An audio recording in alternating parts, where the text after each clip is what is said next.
안녕하세요. 인생에 쓰디쓴 풍파를 여러 번 맞은 여자입니다. 익명의 힘으로 사연을 적어보도록 하겠습니다. 남편과 1980년 초에 결혼해 바로 임신과 출산을 했어요. 잘생기고 귀여운 아들이었죠. 저는 일을 그만두고 육아에 매진하게 됐고 남편이 홀벌이로 열심히 가장 노릇을 했습니다. 그런데 시간이 갈수록 남편은 술에 취해 들어오는 날이 잦았고 수상한 느낌이 많이 들었어요.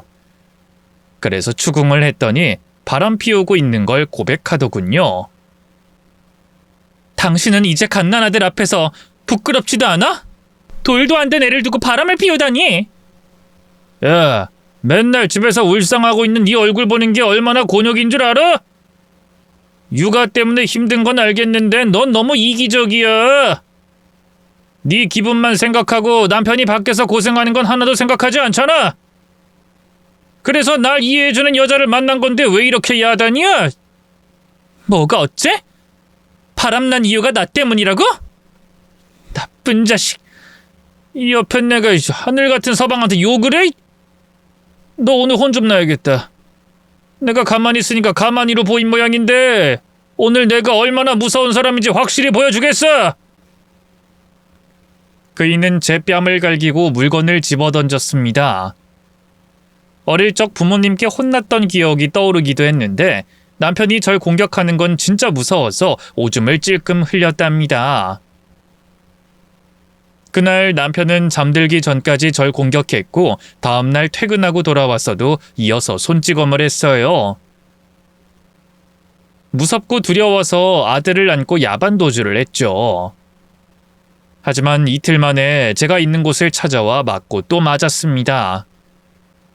그래서 다시 집에 끌려가서 지내게 됐는데 남편은 아예 대놓고 바람을 피우더군요. 집 앞에서 상간녀를 마주친 것만 해도 수십 번이었습니다. 하루는 너무 화가 나서 상간녀와 남편의 머리채를 잡고 분노했는데 10배로 되돌려 받았답니다. 그이는 바람과 손찌검을 하는 걸 부끄러워하지 않았고 자기가 잘하고 있다고 생각하고 있었어요.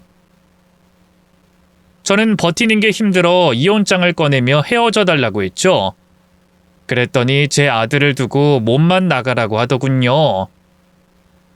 저는 절대 그럴 수 없어 제발 상간녀랑 떠나서 둘이 행복하게 살고 우리 모자는 놓아달라고 부탁했습니다. 남편은 절대 안 된다고 제가 혼자 떠나는 게 아니면 이혼할 수 없다고 거절을 했어요. 그런데 곧 상간녀가 임신하자 바로 이혼 도장 찍어주면서 저와 아들이 같이 떠나라고 놓아줬습니다. 그제야 남편으로부터 해방됐고 아들과 둘이 살 수 있게 됐어요. 위자료를 받은 게 있어서 전셋집을 구할 수 있었습니다. 또 부업으로 집에 미싱 한 대를 사두고 의류 봉제 일을 하며 생계를 유지했답니다. 아들은 성장할수록 귀엽고 사랑스러웠는데 조금 심술궂은 면이 있어서 힘들었어요. 놀이터에서 놀다가 들어온 아들에게 간식을 해주고 있었는데 이웃집 아이와 엄마가 찾아와 제 아들이 등짝을 때리고 괴롭혔다며 사과를 요구하더군요.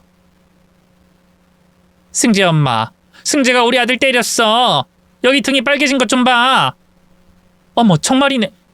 승재야, 이거 승재가 그런 거야? 저 자식이 아빠 없다고 놀려서 혼 좀 내줬어. 뭐야? 정말 그랬어? 이봐요, 동민 엄마, 들으셨죠? 동민이가 먼저 아빠 없는 자식이라고 놀렸다네요. 승재 엄마, 없는 이야기 지어서 한 것도 아닌데 우리 아들이 맞을 짓을 했다는 거야? 그럼 잘한 건가요? 내 아들이 한 짓은 잘 타이를 테니 동민 엄마도 동민이 좀 잘 가르치세요. 사과받으러 왔더니 어디서 가르치려고 들어? 하여튼 애비 없이 큰 놈들은 다 저 모양이지. 앞으로 우리 아들이랑 승재랑 놀지 못하게 할 테니까 그런 줄 알아. 그때까지만 해도 승재가 밖에서 싸우고 들어오면 아빠 없는 자식이라 놀림받아서 그런 줄 알았는데 시간이 지나며 자기보다 약한 애들을 괴롭히더군요. 저는 사실을 알고 먼지나게 아들을 혼내줬답니다. 엉엉 울면서 잘못했다고 비는 아들을 쉽게 용서하지 않고 제대로 혼을 내서 잘못된 행동을 못하게 했죠. 그런데 뭐가 문제였을까요? 아들은 중학교에 가면서 비행 청소년이 됐습니다. 나쁜 친구들과 어울리며 온갖 나쁜 짓을 하고 다녔죠. 저는 학교에 자주 불려가 사과를 하는 게 일상이었고 피해자 학생 부모님과 합의를 하느라 버는 돈을 족족 합의금으로 썼습니다. 아들이 엇나가는 게 모두 제 탓이라는 생각이 들어 어떻게 해서든 사람으로 만들어 놓으려고 무진장 애를 썼습니다. 교회를 데려가 안수기도도 받아봤고 청소년 상담센터에 억지로 데려가 상담도 받게 했어요. 또 정신과에 가서 치료도 받게 해줬죠. 그럼에도 변하지 않는 아들은 늘 사고만 치고 다녔고 제 속을 뒤집고 또 뒤집었습니다. 저는 너무 가슴이 아프고 힘들어서 아들 앞에 무릎을 꿇고 부탁과 애원까지 했어요. 승재야, 이 엄마가 이렇게 빌게. 제발 좀 평범하게 지내자. 밖에 나가서 나쁜 짓 하지 말고 평범하게 좀 지내자. 이 엄마가 사정할 테니 제발 정신 좀 차려라. 뭐야, 재수없게 왜 울어? 엄마라고 다 같은 엄마인 줄 알아? 엄마가 나한테 해준 게 뭐가 있다고 명령이야? 이놈의 가난한 집구석 진짜 지긋지긋하다. 아, 돈이나 있으면 줘봐. 친구들이랑 술이나 사먹게. 승재, 너 엄마가 언제까지 이렇게 빌어야 하니? 엄마는 최선을 다했다고. 최선 같은 소리 하고 있네. 난 엄마가 싫고 재수 없으니까 괜히 힘 빼지 마. 내가 원하는 것만 주면 되니까 그거나 줘봐. 아, 돈 말이야. 없어. 아니, 있어도 못 준다. 네가 무슨 비행을 저지를지 모르니 아무것도 줄 수 없다고. 그래, 그럼 내가 직접 찾아서 나가면 되지 뭐. 한두번 하는 것도 아니니까. 아들은 집안을 뒤지더니 10,000원짜리 6장을 찾아냈고 절 밀치고 집을 나가버렸습니다. 자식 하나 키우는 게 너무 힘들어 진짜 살기가 싫더군요. 그래도 제 배를 아파서 낳은 자식이니 남들에게 피해 주지 않고 멀쩡한 인간으로 바뀌게 하는 것이 저의 큰 숙제라 생각해서 가출한 아들이 있는 곳을 찾아가 데려와 여러 치료를 받게 해줬답니다. 고등학교 올라갈 쯤에 아들은 그제야 정신을 차린 건지 제 진심을 알아준 건진 모르겠지만 더 이상 밖에 나가서 사고를 치지 않았어요. 공부를 잘하는 건 아니었지만 기본적인 숙제를 잘했고 집에서 책도 읽으며 사춘기를 벗어난 것 같았습니다. 세월은 흘러 아들이 고등학교를 졸업했는데 집에 처음 보는 낯선 사람들이 찾아왔습니다. 누구신데 제 아들을 찾으시는 거죠? 승재가 설마 사고라도 친 건가요? 아, 그런 게 아니라 저희 아드님을 찾으러 왔습니다. 20년 전 파주에 있는 산부인과에서 애를 낳으셨죠? 저도 같은 병원에서 아들을 낳았습니다. 20년 동안 잘 키웠던 저희 아들이 교통사고가 나서 수혈을 급하게 받아야 했어요. 저와 남편은 바로 피를 수혈하겠다고 했는데 혈액형이 다르다고 하더군요. 저희 부부 사이에서 나올 수 없는 혈액형이라는 걸 알았죠. 그때까지만 해도 뭔가 착오가 있나 싶었는데 유전자 검사를 해봤더니 친자 불일치가 나왔어요. 네? 두 분께 그런 일이 있던 게 저랑 저희 아들이랑 무슨 상관이죠? 저희가 키운 아들은 수술 중 세상을 떠났어요. 그 아이는 이제 세상이 없지만 당신의 친자식이었습니다. 여기서 당신 아들로 지내는 아들이 저희의 친자입니다. 20년 전 산부인과에서 실수로 아들이 바뀌었던 겁니다. 저희가 그 병원을 상대로 고소를 해둔 상태고요.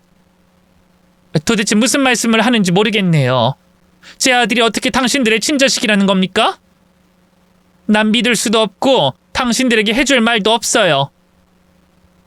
병원에서 애가 바뀌었다고요. 산부인과에서 큰 실수를 했단 말입니다. 당신과 우리 서로의 아이가 바뀐 걸 모르고 20년을 키웠다고요.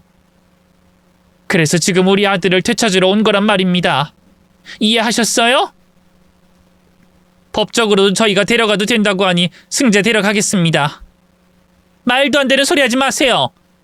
느닷없이 나타나서 내 아들을 데려가겠다뇨. 이것들 보세요. 무슨 착오가 있는지 모르겠지만 제 아들은 제가 낳은 자식입니다. 당장 돌아가세요. 역시 예상대로 흥분하시네요. 뭐 이해는 합니다. 근데 저흰 조만간 다시 찾아올 거예요. 승재랑 친자검사에서 우리 자식이라는 걸 밝히고 저희가 데려가도록 하겠습니다. 이상한 소리 그만하고 당장 꺼져요. 아무도 내 자식 데려가지 못해. 저는 악을 쓰며 두 사람을 쫓아냈습니다. 아들에게 말하지 않고 며칠 동안 있었는데 어느 날 아들이 저에게 집을 나가겠다고 하더군요. 엄마, 얼마 전에 친부모님이라는 사람들이 찾아왔어. 유전자 검사해봤더니 내가 그 집 아들이 맞더라고. 뭐? 그 이상한 사람들을 만났단 말이야? 승재야, 넌 엄마 아들이야. 왜 쓸데없는 짓을 하고 그래? 쓸데가 왜 없어?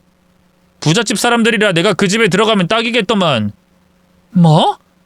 승재야, 20년 전에 산부인과에서 무슨 일이 났을진 몰라도 넌 내가 키운 내 아들이야.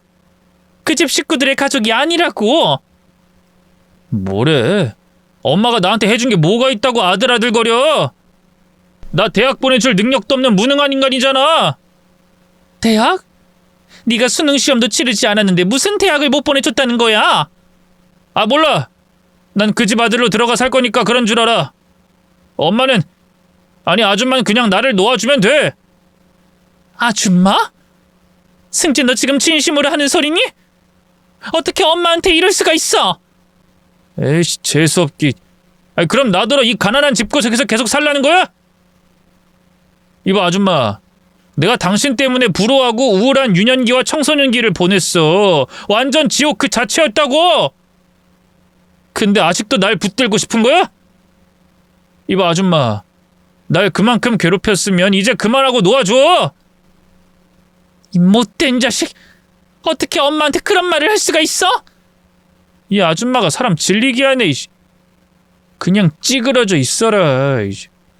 난 그만 나가볼 테니까. 승재야, 가긴 어딜 가? 여기가 네 집이고 내가 네 엄마라고. 아들을 붙잡았더니 절 밀치고 발로 차버리더군요. 그리곤 제 얼굴에 따귀를 연신 날렸답니다. 저에게 쌓였던 불만이 한두 가지가 아니라면서 저에게 씻을 수 없는 상처를 줬죠. 아들은 친부모 집에 들어가 살게 됐는데 아들을 포기할 수 없어 그 부잣집 앞으로 찾아갔습니다. 친부모와 아들은 절 보더니 못 볼 걸 본 것처럼 표정이 심하게 일그러졌고 울면서 아들을 불렀더니 그 녀석이 절 구석으로 끌고 가더군요. 사정없이 얻어맞았는데 아들의 눈빛을 보니 예전에 그 비행 청소년의 눈빛으로 돌아왔더라고요. 더는 제 아들은 없구나. 제가 이렇게 매달린다고 돌아오는 것도 아니고 돌아온다고 한들 정상적인 아들이 아닌 무섭게 폭주하는 인간일 뿐일 것 같았죠. 전 남편이 저에게 했던 것처럼 절 괴롭힐 것이라는 걸 확신할 수 있었습니다. 그래서 아들이라는 무서운 존재를 잊어버리기로 하고 홀로 지내기 시작했습니다. 저는 봉제 공장에 취직해서 돈을 벌었고 볼링이나 탁구 같은 취미 생활도 가졌습니다. 그러다 모임에서 만나게 된 한 남자와 사랑에 빠지게 됐고 40대 중반에 새로운 가정을 꾸리게 됐습니다. 그이와 저는 똑같이 이혼을 했고 자식도 없어서 단둘이 평생 재밌게 살면 되겠구나 하고 생각하며 지냈습니다. 그런데 얼마 지나지 않아 기적 같은 임신이 되어 저희 부부는 더욱더 행복한 감정을 느낄 수 있었어요. 이듬해 딸아이를 출산하게 됐고 새 식구가 되어 진짜로 새 인생을 살게 됐습니다. 이보다 더 행복한 순간이 어디 있을까 싶을 정도로 마음이 너무나도 평온하고 아늑했죠. 남편은 사업을 하는 사람이었는데 저에게 구세주 같은 존재였어요. 생활비 걱정 없이 육아만 하면 되어 아주 살만했답니다. 여보, 우리 선미 정말 예쁜 것 같아. 당신을 닮아서 엄청난 미인이 될 것 같다고.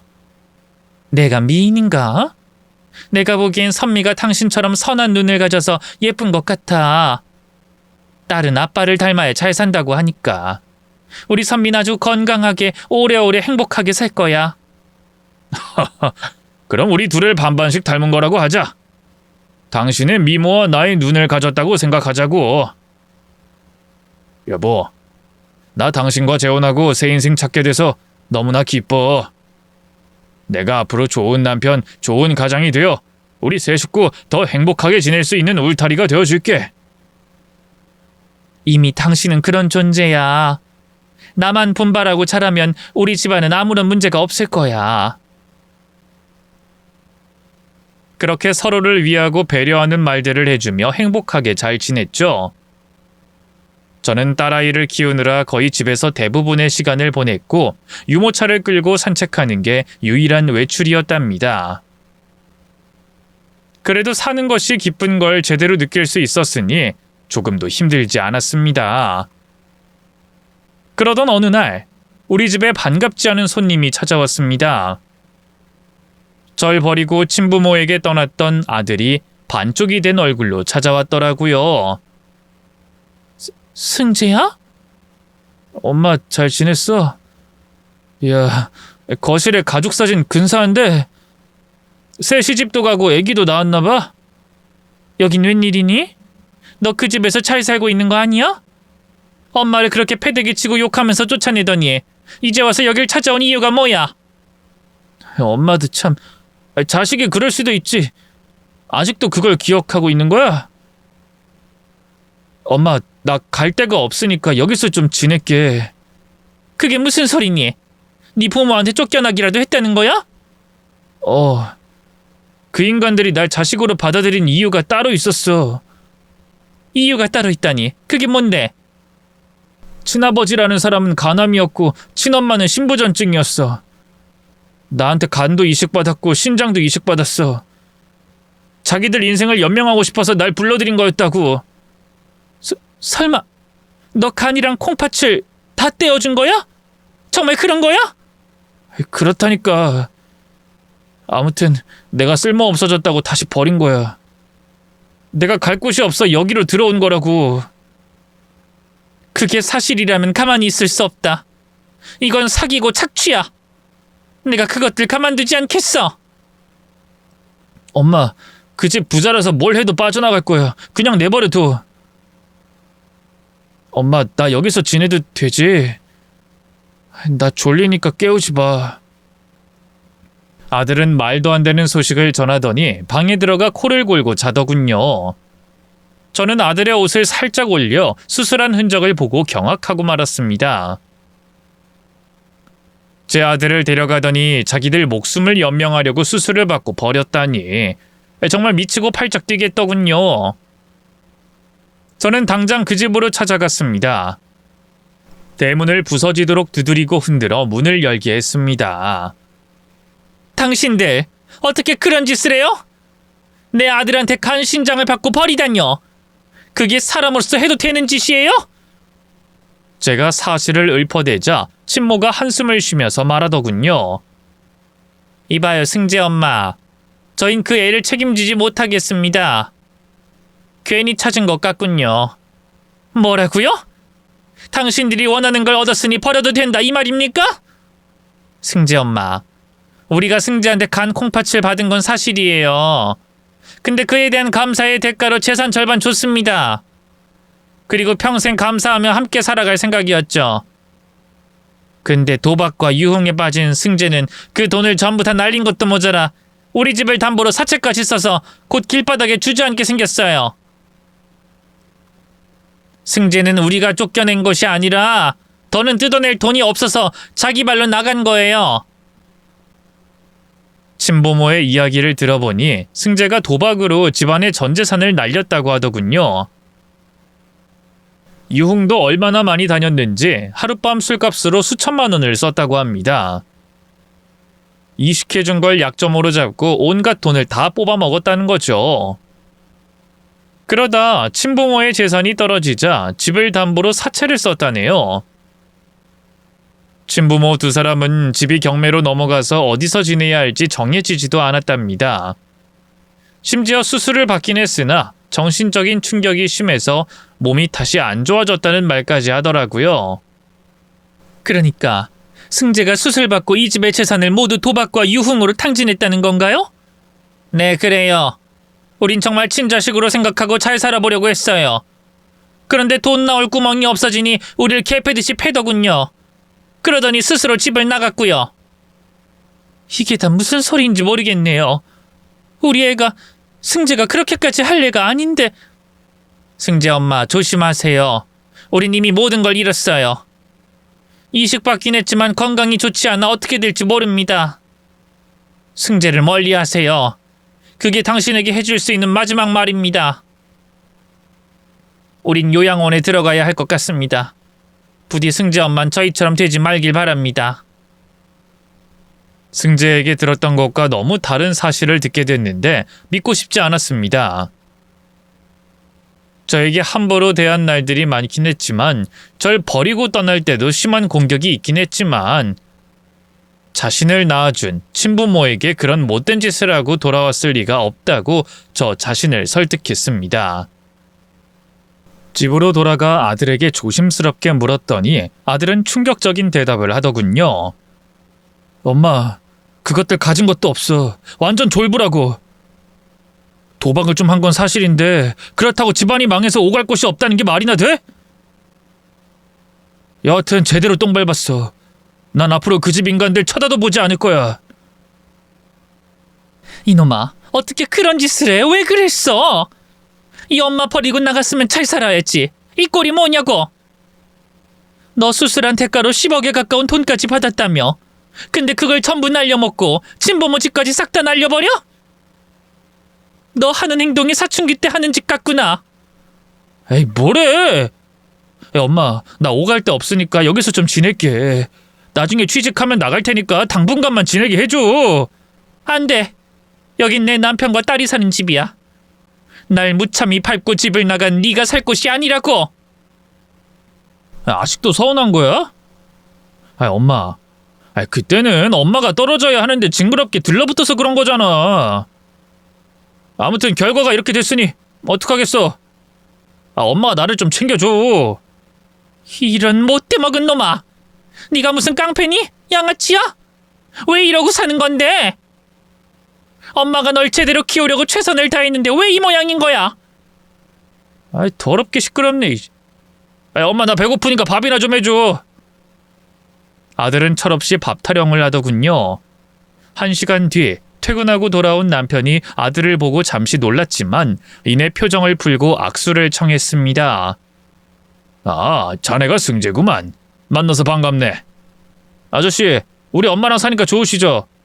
난 엄마 아들이니까 여기서 당분간 지내도 되는 거 맞죠? 그래, 뭐 그렇게 하게.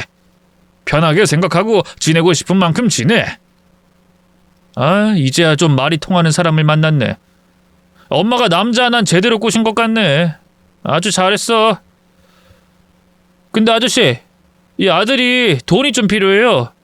제가 장사를 좀 하려는데 돈 좀 지원해 주세요. 돈?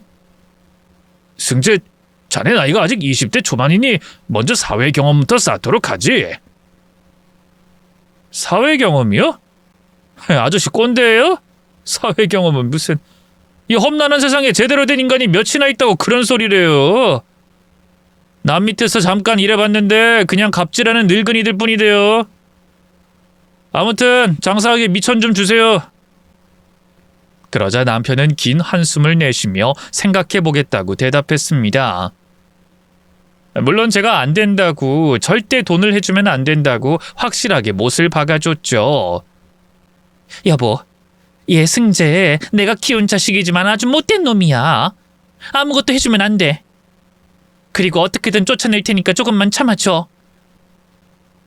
그러지 말고 우리가 데리고 지내보자. 승재 얼굴 보니까 어릴 적 내 생각이 나. 나도 부모님이 안 계셔서 고모집에서 눈칫밥 먹고 자랐잖아. 괜히 반항하고 싶은 마음이 치솟는 나이니까 너무 밉게 보지 말자고. 당신 진심이야? 저 애 보통 아니야. 내가 친엄마가 아니라고 손찌검하고 발로 밟고 나갔던 놈이라고. 지나간 과거는 잠시 묻어두고 한번 지켜보자고.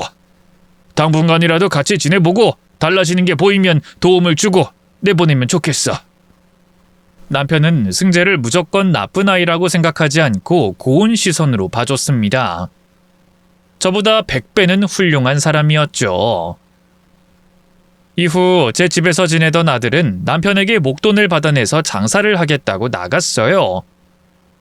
방도 구했으니 따로 살겠다고 했죠. 진짜 철이 들었나 싶어 다행이다 싶었는데 보름 만에 다시 집으로 돌아왔습니다. 승재, 너 왜 다시 들어온 거니? 아무래도 장사가 나랑 안 맞는 것 같아. 다른 사업 해야겠어. 아저씨한테 돈 받아서 다시 나갈게. 뭐야? 너 그 큰 돈을 어디에 쓴 거야? 벌써 장사가 망할 리가 없잖아. 겨우 보름밖에 되지 않았다고? 설마 너 도박한 거니? 그런 거야? 아이, 귀 따가워. 엄마 왜 이렇게 말이 많아? 이놈아, 너 도대체 뭐가 문제야? 언제쯤 사람 될 거냐고? 안 되겠다. 너 이 집에서 나가. 밖에 나가서 혼자 알아서 살아. 엄마 그만 힘들게 하고 나가란 말이야. 아이, 진짜 치사하게 나오네. 엄마, 나 갈 데 없다고. 그리고 배고프니까 밥이나 좀 차려줘. 아들은 아나무인이었습니다. 제 남편이 준 돈을 장사가 아닌 도박과 유흥으로 탕진하고 다시 돈을 받기 전까진 못 나가겠다고 버티더군요. 저녁에 퇴근해서 돌아온 남편이 아들의 얼굴을 보고 흠칫 놀랐습니다. 승재야, 집에 놀러 온 거냐? 장사는 잘 되는 거지? 아저씨, 제가 한가하게 놀러 올 사람으로 보입니까? 장사하려고 준비 중에 돈을 다 써버렸어요. 미안하지만 돈 좀 더 투자해 주세요. 뭐야? 승재, 너 이제 보니 정말 철이 없구나. 투자금 받아간 지 보름 만에 와서 다시 돈을 달라고? 네 엄마 말이 다 사실이었구나. 깡패 양아치 같은 놈이라더니 딱 알맞은 표현이었어. 나가라. 우리 너한테 부모 노릇 못하니까 그만 나가. 남편은 아들이 어떤 놈인지 확실히 알게 되어 쫓아내려고 했습니다. 하지만 아들은 절대 나가지 않겠다고 버텼죠. 두 사람은 신랑 일을 하다가 곧 멱살잡이까지 하게 됐는데 한참 젊은 아들이 남편을 힘으로 밀어내자 내팽개쳐졌습니다. 그이가 잠시 정신을 잃어서 부여잡고 그이의 뺨을 치며 깨웠는데 다행히도 무사했어요. 그 사이 아들은 도망 나가서 보이지 않았죠. 여보, 미안해. 이게 전부 내 탓이야. 아니야. 내가 승재를 거두자고 동의했으니 내 탓도 있어. 아무튼 승재는 난폭해서 같이 지내는 건 어렵겠어. 우리 딸이 위험할 수도 있으니까. 무슨 말인지 알았지? 그럼 당연하지. 현관 비밀번호도 바꾸고 다신 못 들어오게 할 거야. 여보, 정말 미안해. 다신 당신한테 힘든 일 생기지 않게 할게. 약속해. 전 그날 확실하게 결심했습니다. 아들을 절대로 집에 들이지 않을 것이고 다시는 가족으로 돌아가지 않겠다고 말이죠. 남편은 병원에 가서 CT를 찍어봤는데 가벼운 뇌진탕이라며 휴식을 취하면 나을 거라고 약을 타왔어요. 그이는 집에서 쉬어야 하는데 사무실에 출근을 해야 한다고 고집을 부려서 말리지 못했습니다. 이후 아들은 나타나지 않았고 저희 세 식구는 다시 평온하고 아늑한 삶으로 돌아갔습니다. 그런데 얼마 뒤 연락을 받게 됐는데 승재의 친부모가 돌아가셨다고 하더군요. 이유를 물어보니 아들이 돈을 뜯어내려고 요양원에 자주 나타났답니다. 스트레스가 심해진 두 사람은 몸이 점점 약해지더니 숨지고 말았답니다. 그 짧은 시간에 그렇게 된 거죠. 저는 연락을 받고 승재를 절대로 받아들여선 안 되겠다고 다시금 결심했어요. 그러던 어느 평일 오후에 딸을 유모차에 태우고 마트를 다녀왔어요. 집안으로 돌아갔더니 소파에 아들이 앉아있더군요. 엄마, 팔자 좋네? 돈 많은 남편 만나서 하루 중 하는 일이 마트 가는 거랑 살림하는 게 전부야? 예, 이 행복이 모두 나 때문에 이뤄진 거 알지? 승재, 너 여긴 어떻게 들어온 거야? 아, 비밀번호? 엄마, 내가 그 정도도 모를까봐? 다 아는 방법이 있지. 아, 지금 그게 중요한 게 아니니까 일단 와서 앉아봐. 됐어. 너 지금 당장 일어나서 이 집에서 나가. 네가 내 남편에게 한 짓 절대로 용서 못해. 그리고 네 친부모님은 돌아가셨다더라. 네가 심리적으로 고통을 줘서 그렇게 되신 거 알고는 있니? 나 참. 아, 그깟 돈 좀 달라고 했더니 그렇게 세상을 떠나더라. 아니, 그럼 보험금이라도 꼬박꼬박 잘 내고 있던가. 아, 내가 사망보험금 타려고 보험회사 갔는데 미납 때문에 효력이 상실됐다네. 아이, 정말 재수가 없었지. 너 정말 무서운 애구나. 나가. 여기서 나가라고. 다신 찾아오지 말고 너 하고 싶은 대로 하면서 살아. 네가 그랬었지. 친엄마도 아니면서 네 인생에 간섭하지 말라고. 맞아. 난 네 엄마도 아니고 남남이야. 너에게 해줄 것도 해줄 의무도 없다고. 그러니까 이 집에서 나가. 아이, 우리 엄마가 많이 까칠해졌네. 엄마, 그렇게 나대다가 혼나면 어쩌려고 그래? 뭐 하려고? 가까이 오지 마. 안 잡아먹어, 엄마. 아이, 키워준 정도 있는데. 아, 이 아들을 그렇게 대하면 되겠어? 안 되겠어? 자, 좋은 말로 부탁 좀 할게. 나 돈 좀 줘. 급하게 써야 할 때가 있어서 말이야. 아니, 한 푼도 못 줘. 보나마나 술 처먹고 도박이나 할 게 뻔한데 내가 왜 너한테 돈을 주겠어? 어쭈, 이 아줌마가 많이 대담해졌네. 그럼 무력으로 돈 좀 빼앗아 가도 되지? 이리 와봐. 저리 가. 지금 돌도 안 된 내 딸 있어. 저리 가라고. 엄마, 딸내미한테는 아무 짓도 안 해. 엄마 돈만 줘. 그럼 조용히 나갈 테니까. 아, 얼른. 저는 뒷걸음질 쳤는데 곧 아들이 휘두른 손을 맞고 바닥에 넘어졌어요. 눈을 맞아서 눈물이 줄줄 새어나왔죠. 내 눈. 앞에 보이지 않아. 아, 엄마, 지갑에 돈이랑 엄마 목에 있는 금도 좀 챙겨갈게. 엄마 시계도 꽤 비싼 것 같네. 아까 안방 털어보니까 금두꺼비도 있어서 미리 챙겨놨어. 이젠 볼일 끝났으니 가볼게. 이 못된 녀석. 다신 오지 마. 절대로 오지 말라고. 엄마 하는 거 봐서. 나 아직 엄마 아들인 거 알지? 아무리 산부인과에서 바뀐 자식이라 할지라도 날 자식으로 뒀으니 엄마는 책임져야 할 부모라는 거야. 나쁜 놈. 지금 앞이 보이지 않아. 내 눈이 어떻게 된 것 같다고? 한쪽 눈 다쳤다고 인생이 뭐 망하기라도 하나? 병원 가봐. 그럼 난 볼일 끝났으니까 가볼게. 아들 녀석은 킥킥 비웃으며 떠났습니다. 전 울고 있는 딸을 달래려고 했는데 눈이 너무 아파서 앉지를 못하겠더라고요. 119에 신고해서 도움을 요청했고 구급차에 딸과 함께 올랐습니다. 병원에 가서 간호사님이 딸을 봐주는 동안 눈 검사를 했는데 각막이 손상됐다며 치료를 하고 보름 동안 붕대를 대고 있어야 한다고 했어요. 실명이 되지 않은 것이 천만다행이었죠. 이 사실을 알게 된 남편이 병원으로 달려왔고 제 눈을 보고 분노했습니다. 그 자식 경찰에 신고하겠어. 가만두지 않을 거야. 여보, 나도 그 아이가 감당이 안 돼. 당신이 원하는 대로 해. 당신이 친엄마가 아닌 걸 알고 무참히 버리고 나갈 땐 언제고 이제 와서 부모 노릇하라면서 돈이나 축내는 양아치 짓을 해? 그것도 자기를 키워준 엄마에게 이런 짓을 해? 도저히 용서할 수 없어. 그놈 신고해서 콩밥 먹게 해주겠어. 저는 남편을 말릴 수 없었어요. 우리 가족들의 안위가 우선이었고 승재가 더한 짓을 할지 모르니 격리되는 것이 바람직하다고 판단했죠.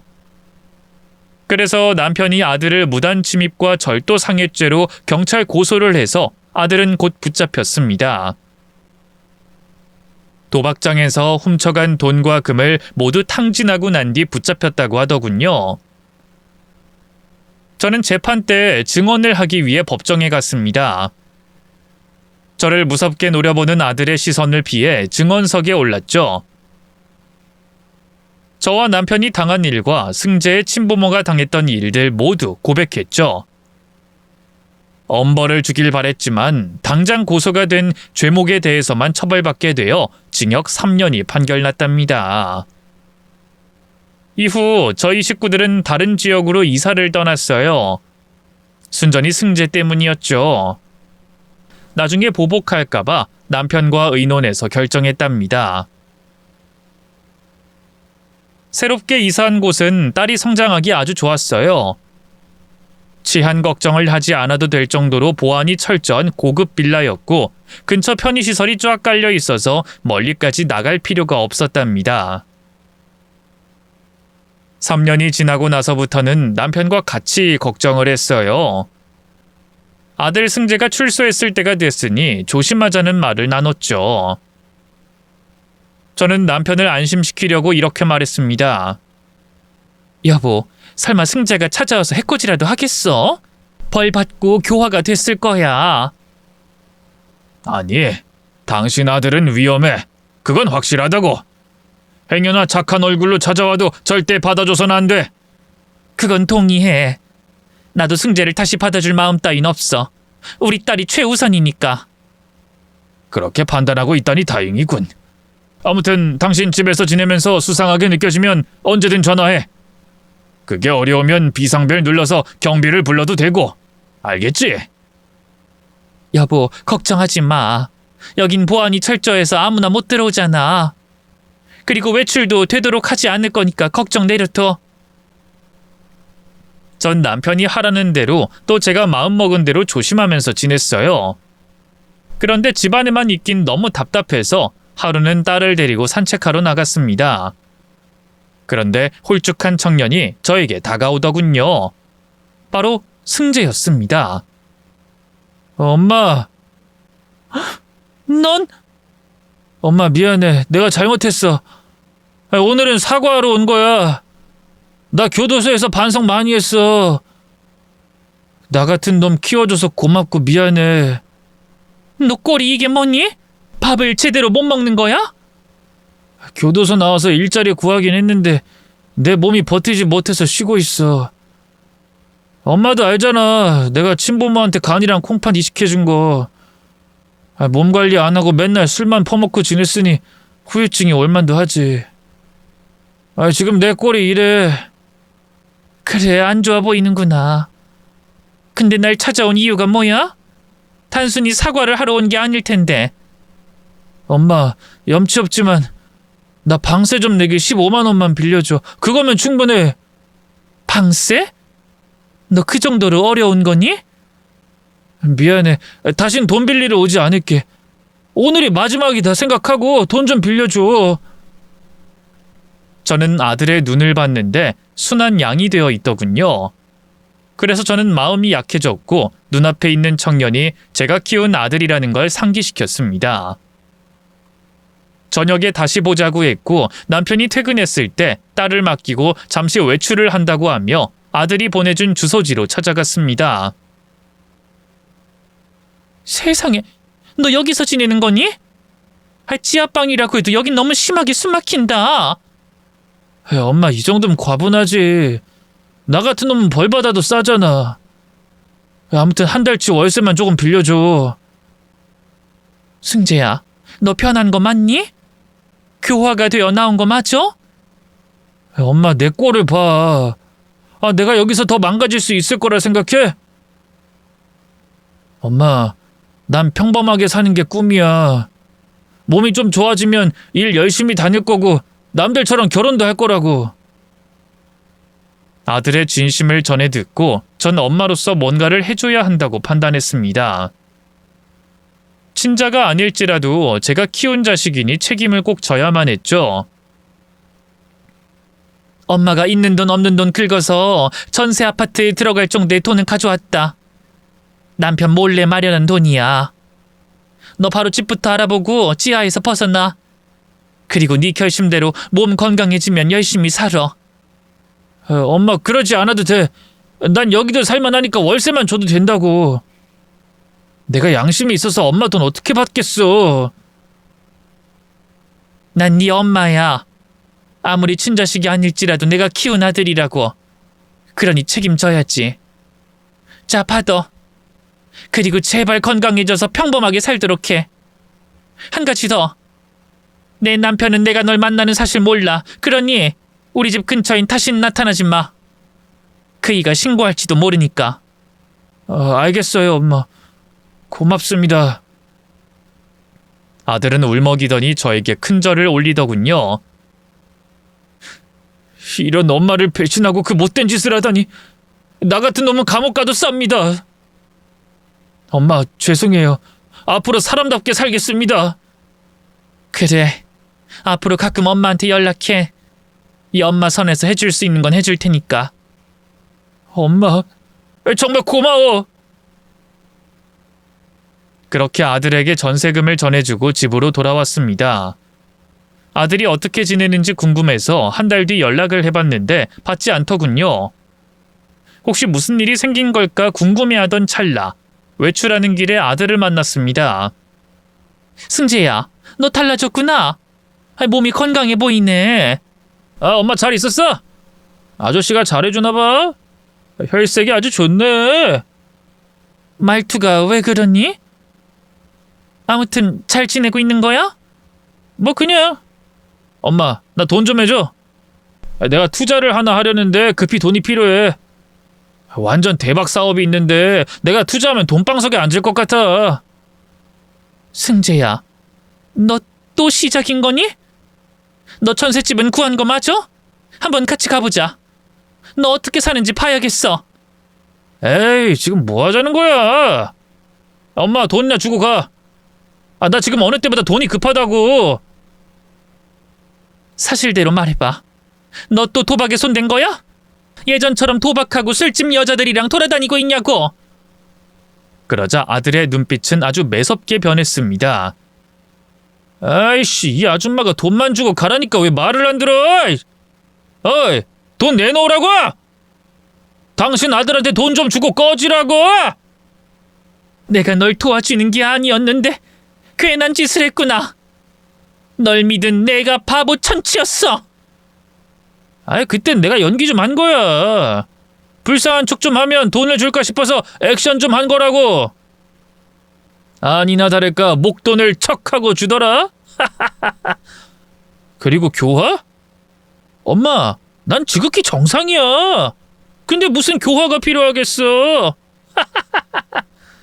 나쁜 놈. 넌 사람 되려면 멀었다. 저리 꺼져. 다신 상종하지 않겠어. 아들을 무시하고 다시 집으로 가려는데 그 녀석이 제 옷을 잡고 놓아주지 않더군요. 돈 내놓으라고, 돈! 나 깜빵 보낸 값은 줘야 할 거 아니야. 싫어? 그럼 저쪽 가서 손 봐주고 억지로 뜯어갈까? 지난번처럼 신고하려고? 어디 해봐! 이건 나! 넌 내 아들 아니야. 더는 책임감 따위 느끼지 않을 거야. 잠시 착각하고 널 만나고 도움을 줬는데 역시나 어리석은 짓이었어. 이건 놔! 놓으라고! 소리 지르고 말 거야? 질러봐, 질러보라고, 이 아줌마야! 제가 소리를 꽥 지르자 아들놈이 때릴 신용을 하더군요. 그런데 그때 누군가 아들 손목을 비틀어 꺾더군요. 아이, 누구야? 누가 감히 이승재 몸에 손을 대는 거야? 나다. 널 감옥에 보낸 네 엄마의 남편. 아니지, 이제 네 엄마는 없지. 뭐가 됐든 널 신고했던 사람이다. 아저씨였어? 꽤나 힘쓰네. 그동안 어디서 운동이라도 한 거야? 손님이 굉장해. 근데 아직 젊은 날 이길 수 있을까?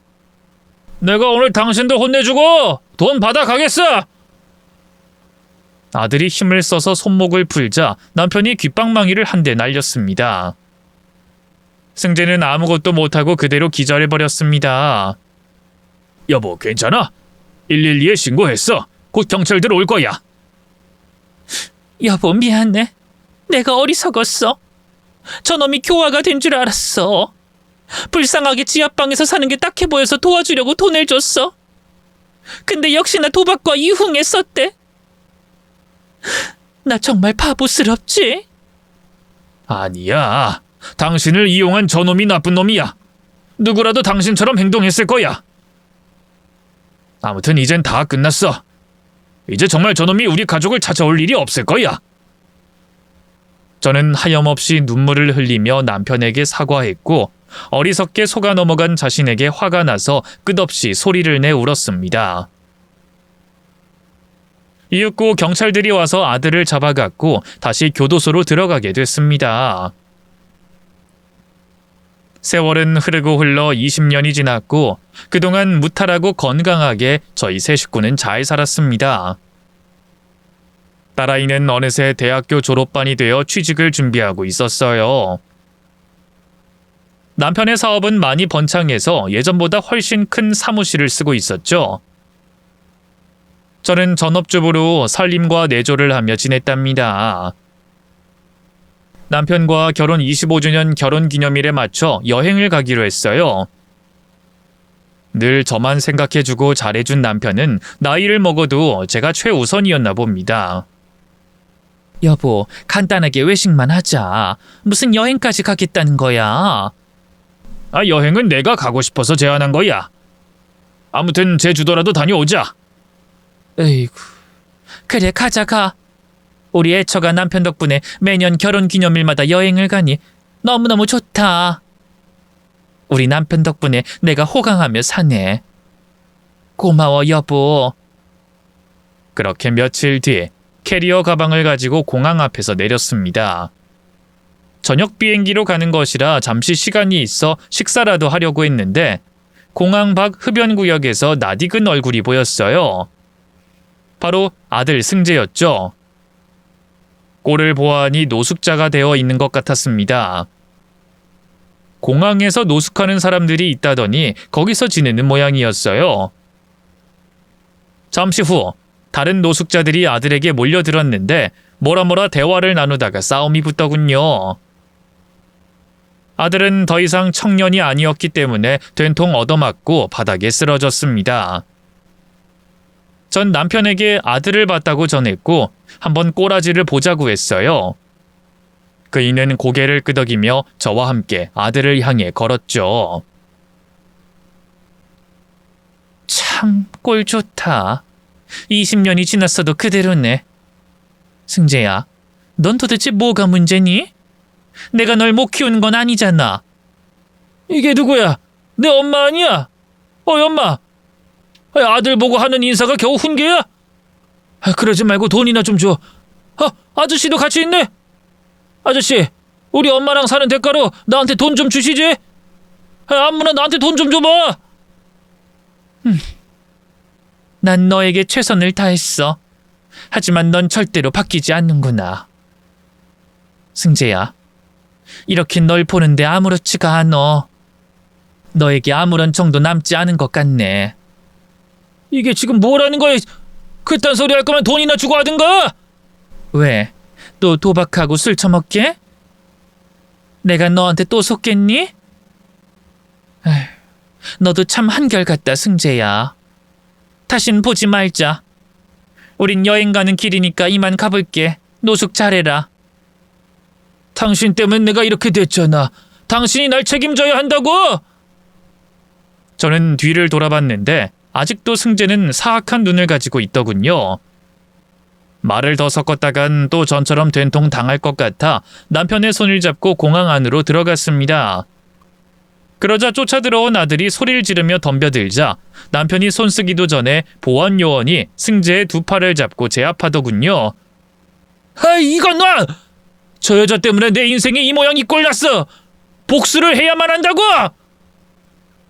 저와 남편은 아무런 대답도 하지 않고 공항 게이트로 올라갔습니다. 그게 마지막으로 본 승재의 모습이었죠.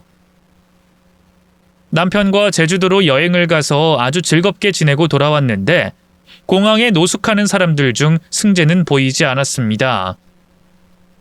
어디로 갔는진 모르겠지만 신경이 쓰이거나 걱정이 되진 않았답니다. 얼마 뒤 제 딸이 취직을 하고 사회생활을 하며 독립하게 되자 남편과 둘이 지내게 됐어요. 수년 동안 더할 나위 없이 잘 지냈죠. 그리고 나이가 찬 딸아이가 결혼하겠다고 신랑감을 데려왔는데 의사라고 하답니다. 성격도 착한 사람이었고 인물도 훤칠하니 사윗감으론 최고였죠. 그래서 곧 혼주석에 앉아 딸을 시집 보내게 됐답니다. 그 순간 잠시 아들 승재가 떠올랐지만 돌이킬 수 없는 사이가 됐으니 긴 한숨으로 잊어버렸어요. 지금 저는 딸이 낳은 손주를 보는 재미에 푹 빠져서 노년을 잘 보내고 있답니다. 사람은 고쳐 쓰지 못한다는 말이 있는데 정말 그런가 봐요. 아무튼 제 인생은 행복합니다.